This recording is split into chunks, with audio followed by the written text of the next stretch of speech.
Hi, everyone. My name is Kunal Vaishnavi, and today I'll be talking about inference optimization with ONNX Runtime. So in order to use ONNX Runtime, you obviously need to have an ONNX model. And to get your ONNX model, you need to convert it from some existing framework that you've implemented your model in, like PyTorch, TensorFlow, Scikit-learn, etc. And sometimes you'll get an ONNX model like this, which has a bunch of operators in the graph.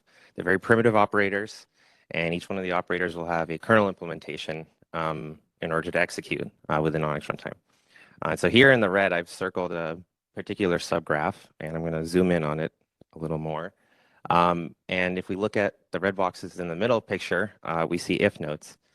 If nodes tend to be problematic in ONNX Runtime because you have two subgraphs to look at. If the if case is true, you go into subgraph A. If the if case is false, like you go in the else branch, then there's another subgraph to look at. And then once you've executed those subgraphs, we return to this subgraph, which we're viewing right here in the parent graph. And so this context switching between subgraphs is not good because it introduces additional latency. So we like to remove them. But one simple way that you can remove them actually is just by rewriting your original implementation of your code and then re-exporting the model.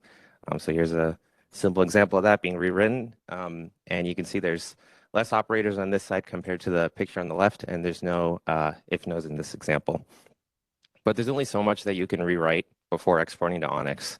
And so how does an ONNX model actually run? So, well, each operator has a kernel implementation. And so once you load your model into an inference session, it'll load onto the target execution provider's, that hardware device's memory. So let's say we have a GPU.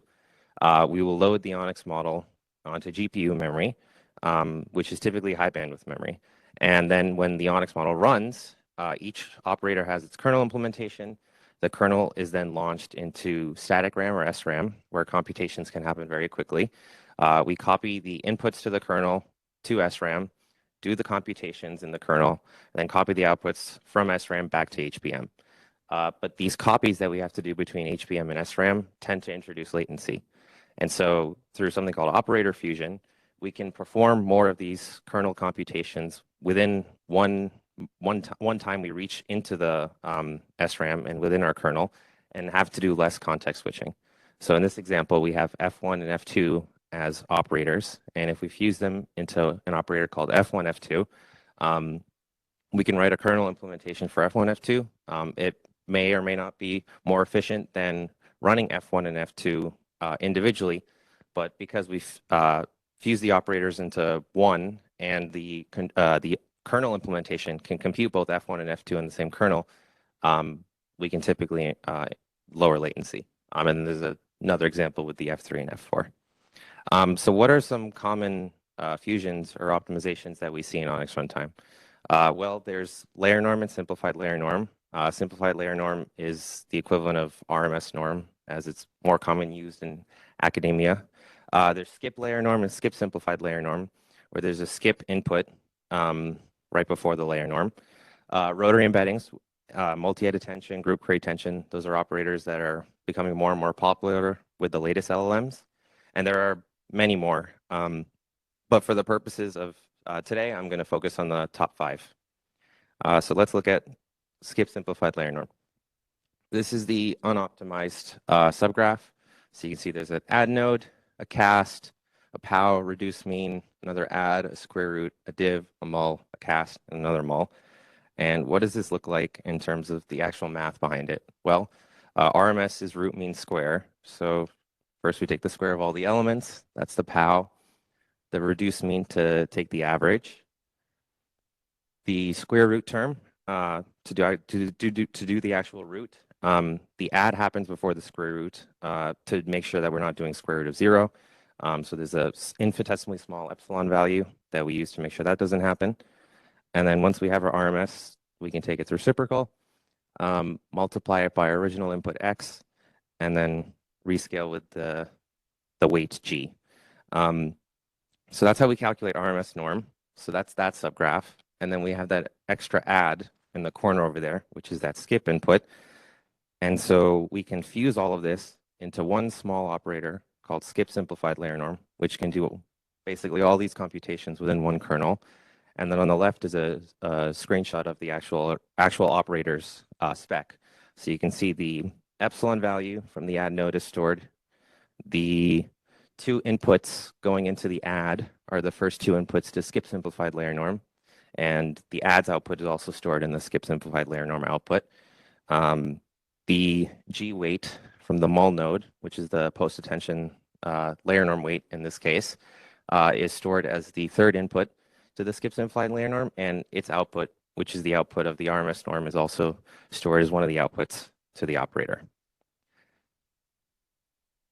Now I'll show another example of the rotary embeddings. So this is an example of what the subgraph for rotary embeddings can look like after export.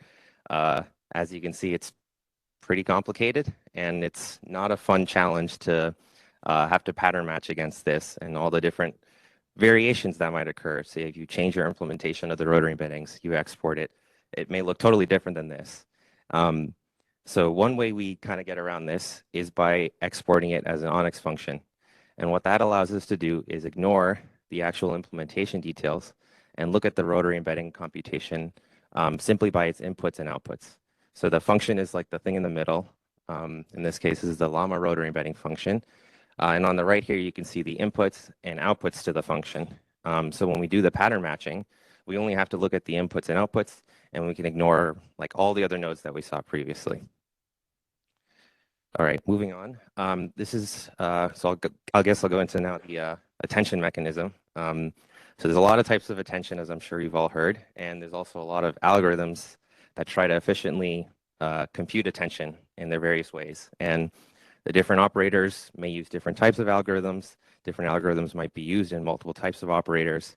It can get messy pretty quickly, and I'm going to demonstrate that. So here's the self-attention, the original basic implementation. You have your query, your key, your value, and your attention mask, M, and then that's the mathematical equation for it. So that's the Q path. That's the K path with the transpose. That's the QK map mul, the division by a certain value, the mask addition, the softmax, the V path, and then the final ending map mul with some post-processing as the output. And so that's the traditional self-attention method. You'll notice that the three map muls in the beginning all come from the same root input, but we can change that. Let's say we have cross-attention. Now the three inputs are the three map muls are coming from three different inputs. We can take it a step further and introduce key value caches. So as you go through your LLMs, typically when you go through the attention mechanism during the decoding step, you can reuse the computations that went through the attention mechanism from the previous iteration in the current and subsequent iterations by reusing these key value caches. This can get even more complicated with the rotary embeddings, as we saw earlier, where we rotate the query and the keys. And even if we export the rotary embeddings as ONNX functions, this subgraph still becomes pretty messy to look at. So I'm going to try to highlight the key nodes in this graph. So that the top is the root input to the attention mechanism. Then the three red circles are to the three map muls for query, key, and value. Then we have the two rotary embedding functions. We have the final map mul, whose output is what we kind of need from the attention mechanism. And then for reference, this is the output projection map mul that typically happens after attention. Now, those are the key operations that we ultimately care about in this subgraph. Why? Because we're going to replace all these other operators that aren't necessarily circled with an operator from ONNX Runtime that's more optimized and has an efficient kernel implementation. And so what that subgraph looks like is a much simpler form, where you have your query key map muls, your two rotary embeddings, the multi-head attention, which takes in the past key values for input and outputs the present key values, and then the referenced output projection map mul.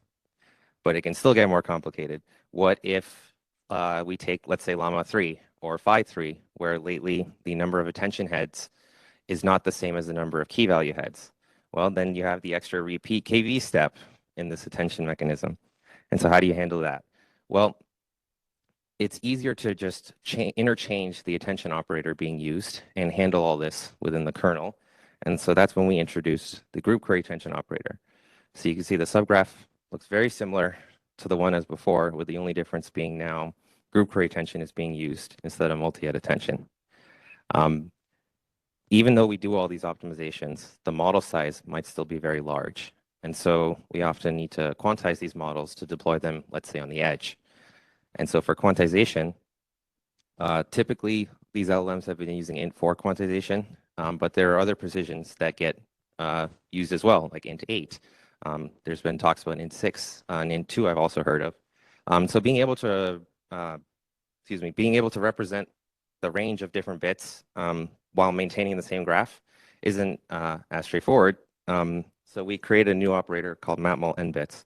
And so this allows you to quantize your weight in your mapmul to any range between 1 and 7 bits. And the actual implementation is the mapmul of A, your root input, B, the quantized tensor, dequantize it, and then perform your mapmul operation. So then when it comes time to looking at how this works in the actual ONNX graph, we just replace all the mapmuls with mapmul n bits operators. And so this subgraph that we see here is pretty common across all the latest LLMs lately. So take Llama 2, Llama 3, Mistral, Phi 3. And you can even simplify this further. So we have support for fusing the rotor embeddings within the group query attention operator. So then the rotor embedding operators would not be there. You can combine the 3 mapmuls in this case into one packed mapmul since it's self-attention. So there are ways to simplify the graph even further. But at a general high level, this is what the common attention layer looks like across a lot of LLMs. So it's great that we have all this fusion improvement, but what does this actually mean in terms of perf? So we did some benchmarking. For prompt processing, so this is the Llama 2 7 billion model on the left and the Llama 2 13 billion model on the right. For prompt processing, we get about 2.75x speed up in latency. And for the 13 billion parameter model, 4.25x improvement. For token generation, we get 1.4x more throughput than PyTorch, and I think over 1,300 tokens per second. For the 13 billion parameter model, we get up to 2x improvement in throughput and up to, or a little more than 700 tokens per second. And then finally, for the end-to-end user that cares about what's the actual final usage and those numbers, 3.5x more throughput for the 7 billion model compared to PyTorch, and up to 4.5x improvement on the 13 billion parameter model compared to PyTorch. So it's great that we have these performance gains. How do you actually run it though? Well, you could run it with just ONNX Runtime, but then you have to manage the generation loop for these models. So we've integrated ONNX Runtime with Hugging Face's Optimum. So you can leverage the same model.generate APIs that you might be used to using for PyTorch models, and you can use them with your ONNX models directly. The only difference being the actual generation loop where you sample the logits, let's say you apply your repetition or your length penalty, those steps are still happening on PyTorch tensors because Optimum is handling that. So what can we do to accelerate kind of this end-to-end pipeline and the entire generation loop? Well, for starters, we have the ONNX Runtime Transformer Optimizer, which does like the pattern matching, checks against these common subgraphs, replaces them with an optimized operator from ONNX Runtime. But as mentioned earlier, these pattern matchings are pretty brittle. You make one small modification and suddenly you can't leverage the tool maybe, which is why we've been shifting towards the Torch Dynamo exporter to export models where we have ONNX functions rather than a set of a bunch of ONNX hops, and then using the ONNX rewriter to rewrite those functions from ONNX functions to ORT contrib ops. And then regarding the generation loop, so in order to get the full end-to-end experience with ONNX Runtime and to fully leverage its capabilities, we recently introduced a new Generate API that manages the KV cache, the sampling processes, the entire generation loop that you see with LLMs as part of the ONNX Runtime Gen AI project. And finally, a lot of these LLMs look very, very similar after you complete the steps of fusing subgraphs, optimizing, and quantizing. And having to redo that process for every model is quite tedious. So we've created something called the model builder, which directly authors what these final ONNX models should look like. So that it doesn't invoke any exporting. It just uses ONNX APIs to create the final version that the ONNX model should look like in its most optimized and quantized state. And it's implemented by model architecture. So you can use fine-tuned versions, your quantized PyTorch versions. We've recently actually added support for conversion from GGUF to ONNX as well in the model builder. So there are a lot of options there available. And it's for mostly the popular state-of-the-art models that have been making a lot of wave in the news. And yeah, so here are some references if you're interested for more information. Thank you. Yeah, so my question is that once you have created these fused custom nodes, right? Only specific backends in ONNX runtime that have these kernel specified for these nodes can run them, right? But as you mentioned, a lot of these patterns are very commonly seen across variants of LLMs, right? So is there any plan to sort of standardize these operators into the spec so that general backends could implement support for these rather than having to implement it as a custom op in ONNX runtime? Yeah, I'm very glad you asked that question. One of the things that we have noticed and want to do is promote some of these contrib ops to ONNX ops directly so that we can have implementations across all execution providers and not necessarily limit it to just contrib ops that are just in ORT. For example, the rotary embeddings, there are traditional calculations of the rotary embeddings, and that operator could be promoted to ONNX. And you could have, say, customized versions within ONNX runtime for scenarios such as we maybe want to interleave the rotaries, interleave the position IDs. So yes, to answer your question, we do want to start promoting some of these ops to the ONNX spec. I think this would also probably be good to have this question probably discussed more broadly during the Gen AI discussion as well.